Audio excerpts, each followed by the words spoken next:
What's up guys, it's Austin. Welcome to today's storytime video. This one is absolutely insane and I got two story times actually for this video. So we're doing that thing where I do a couple story times in one video. So I hope you enjoy this. The last story is going to be very traumatizing and very PTSD for me, and probably when my friends watch this back, they'll probably think we experienced a lot that night. So this first story, I was taking pictures for thumbnails for my videos, and this was about a month ago. I was making a video for December. I had my equipment out. I'm just like, what if my equipment goes off with me just doing something just completely random, like just making thumbnails? So I took the EMF meter out, which if you guys don't know what an EMF meter is, it basically detects electromagnetic fields, and basically ghosts or demons can send off that kind of a frequency. So I'm taking thumbnails. I had just finished taking a bunch of pictures. All of a sudden, I'm putting my stuff away and my EMF meter starts going into the yellow. And it doesn't just do this once, it does it more than once. But when I noticed it, I'm just like, wait, what the hell? It's just like sitting in the blankets on my bed. There was nothing that could have activated it. I'm just like, okay, my phone's kind of close to it, so just in case this is my phone, I'm gonna put it further across the room because I wanted to debunk this as much as I could. I'm just like, my EMF meter hardly ever goes off in my room. The first time it ever has gone off in my room, I caught it on camera, and it's in this video right here. Whoa. Did I just see it go off? I think I just saw the reader go off. I'm not too sure. I'm gonna check the footage and just check.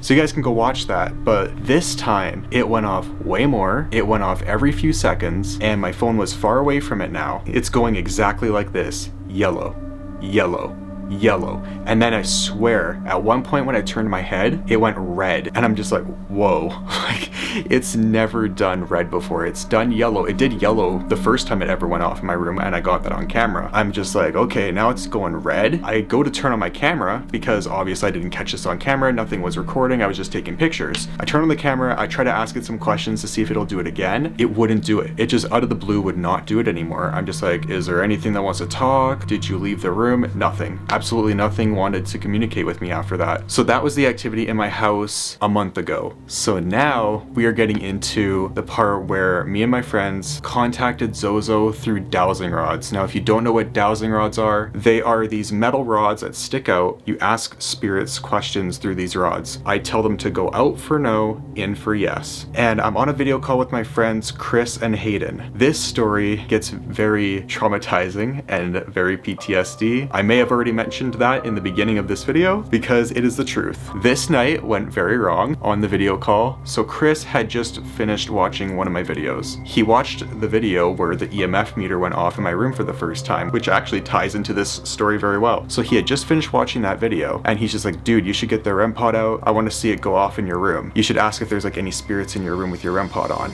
I'm like, okay. So I got my REM pod out. I took it out of my drawer. I set it up and everything. And then I asked, I'm just like, if there's any spirit here, can you make this REM pod go off? Nothing would happen for a few minutes. We're just like, okay, maybe there's not a spirit in the room right now. Maybe it just doesn't want to talk to us. After about a couple more minutes of waiting and being patient, all of a sudden it just starts going ape shit.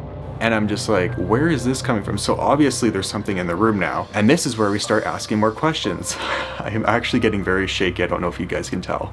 I'm actually very nervous to tell this story because I have not contacted ZOZO in 3 years since I played the Ouija board with my friends. And those of you that watch this channel know me very well that I have not played it since then.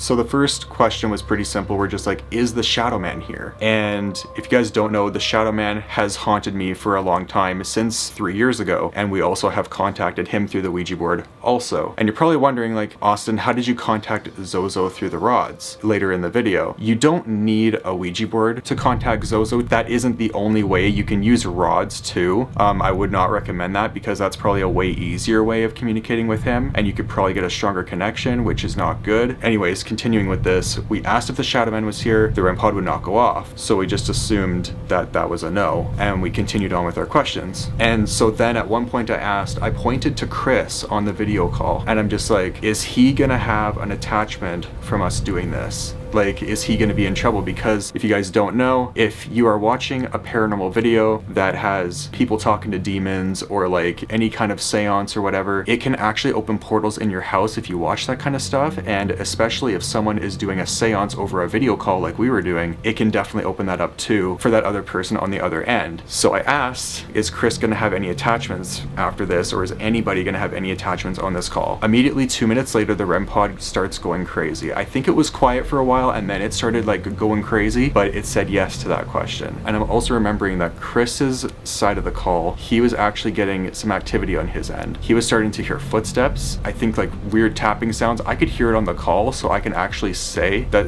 this was for a fact. I could hear like tapping and stuff like that. So the REM pod would go off in like little amounts after each question. Sometimes it would take a while after each question. We gave it time. And so now this is the part where we got the dowsing rods out. I think it was Chris that asked me to take out the dowsing rods. It could have been Hayden, it could have been Chris, it could have been both. I can't really remember all too well, but they asked me to get the rods out. They both wanted me to do it. And so I took out the rods because we wanted a little bit better communication because the REM pod was starting to not go off so much anymore. We're just like, let's use the rods and get a better communication. And this is where the night starts to go completely south. We wanted to confirm some answers on our last few questions. So again, we asked, is the shadow man here? Go out for no, in for yes. The rods go out for no. So the shadow man was not there. So then we asked if there is any other spirit here with us. Go out for no, in for yes. It goes in for yes. So the next question we asked after, is there another spirit with us here? It said yes. Okay, cool. The next question is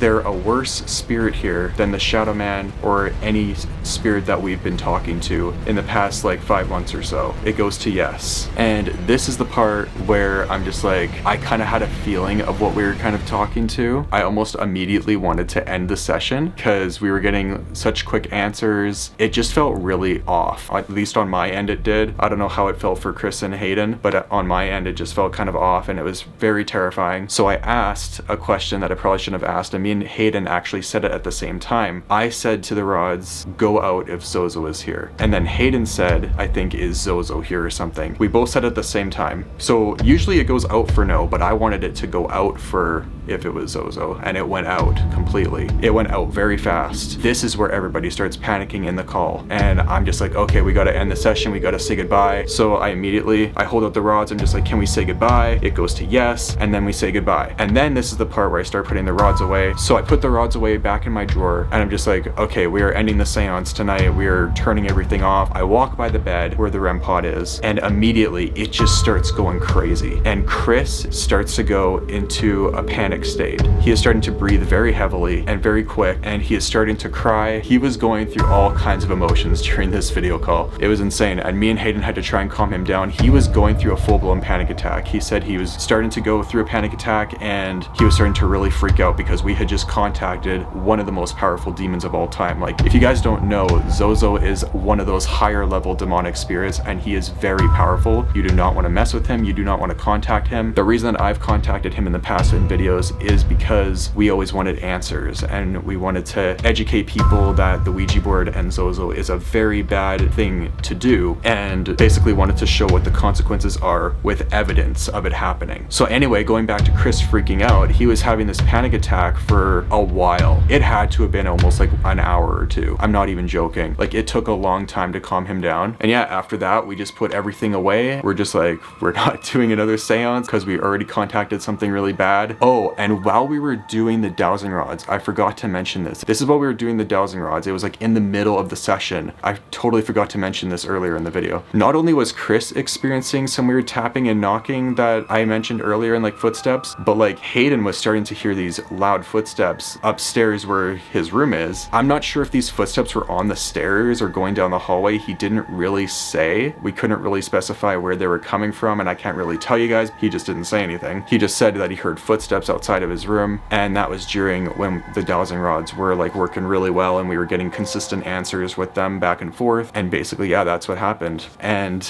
that was a crazy night for all three of us, and I don't think Chris is gonna want to do another seance with us ever again. But But yeah, getting off the scary story times topic, thank you guys so much for 1,000 subscribers. I totally have not made a video for 1,000 subscribers, and I guess this is going to be the 1,000 subscriber special because this story time was absolutely insane. I had just hit 1,000 subscribers on December 15th. It was weird because on December 13th, my channel just started skyrocketing in views, and I'm just like, holy shit. This has never happened before. Like, the last big views and subscriber surge that I got on my channel was in 2020, and it was never like this though. So this has been insane. My channel was watched, I think it said like over 7.5 thousand times. So thank you so much to every new person that has subscribed. I really hope you're enjoying the content so far, and there's more of it to come. Like, we are already at 1,100 in a month. We've gained 100 subscribers in a month. That is insane. I remember back in the day going on YouTube and being like, how do you gain 100 subscribers in a month? We're just like skyrocketing right now on this channel. So thank you guys so much again for the continuous support. It is really helpful. But anyways, guys, that is the end of the story where we contacted ZOZO and the EMF meter going off in my house. I hope you guys enjoyed the video. Don't forget to please comment, like, and subscribe, and I'll see you guys later. Peace.